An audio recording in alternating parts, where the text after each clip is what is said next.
जय श्री राम।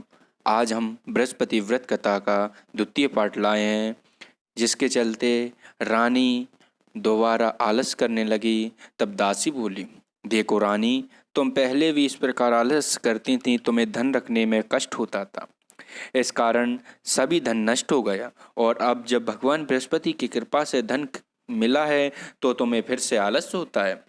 रानी को समझाते हुए दासी कहती है कि बड़ी मुसीबतों के बाद हमने यह धन पाया है, इसलिए हमें दान पुण्य करना चाहिए, भूखे मनुष्यों को भोजन कराना चाहिए और धन को शुभ कार्यों में खर्च करना चाहिए, जिससे तुम्हारे कुल का यश बढ़ेगा तथा स्वर्ग की प्राप्ति होगी और पितृ प्रसन्न होंगे। दास की बात मानकर रानी अपना धन शुभ कार्यों में खर्च करने लगी, जिससे पूरे नगर में उसका यश फैलने लगा।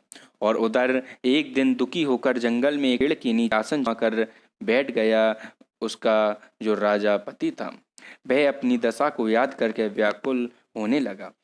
बृहस्पतिवार का दिन था। एकाएक उसने देखा कि निर्जन वन में एक साधु प्रकट हुए। वह साधु वेश में स्व बृहस्पति देवता थे। लकड़हारे के सामने आकर बोले, हे लकड़हारे, इस सुनसान जंगल में तू चिंता मग्न क्यों बैठा है? लकड़हारे ने दोनों हाथ जोड़कर प्रणाम किया और उत्तर दिया, महात्मा जी, आप सब कुछ जानते हैं, मैं क्या कहूँ?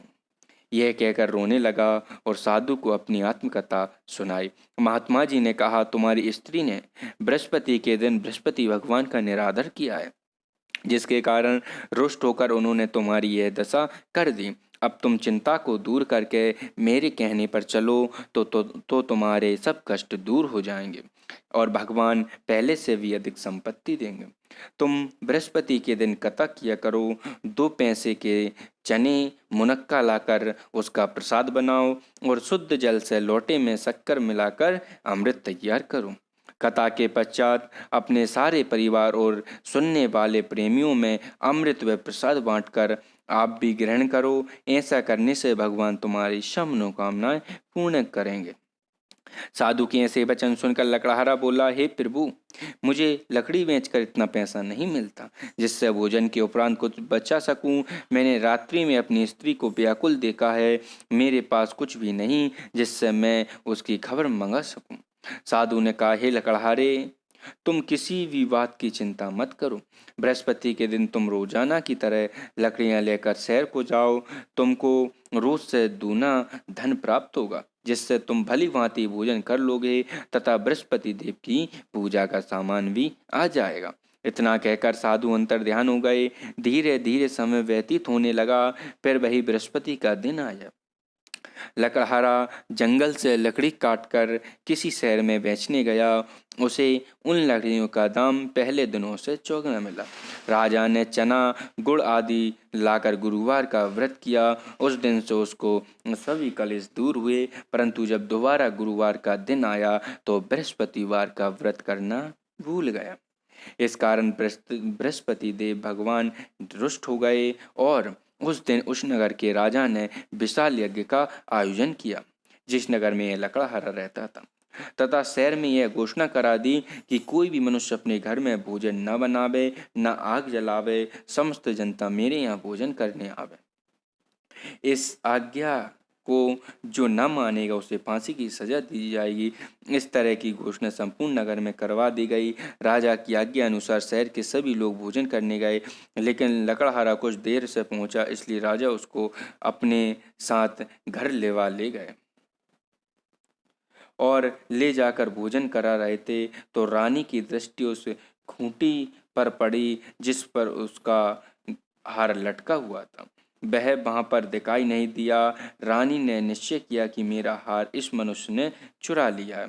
उसी समय सिपाहियों को बुलाकर उसको कारागार में डलवा दिया। जब लकड़हारा कारागार में पड़ गया और बहुत दुखी होकर विचार करने लगा कि न जाने कौन से पूर्व जन्म के कर्म से मुझे यह दुख प्राप्त हुआ है, और उसी साधु को याद करने लगा जो जंगल में मिला था।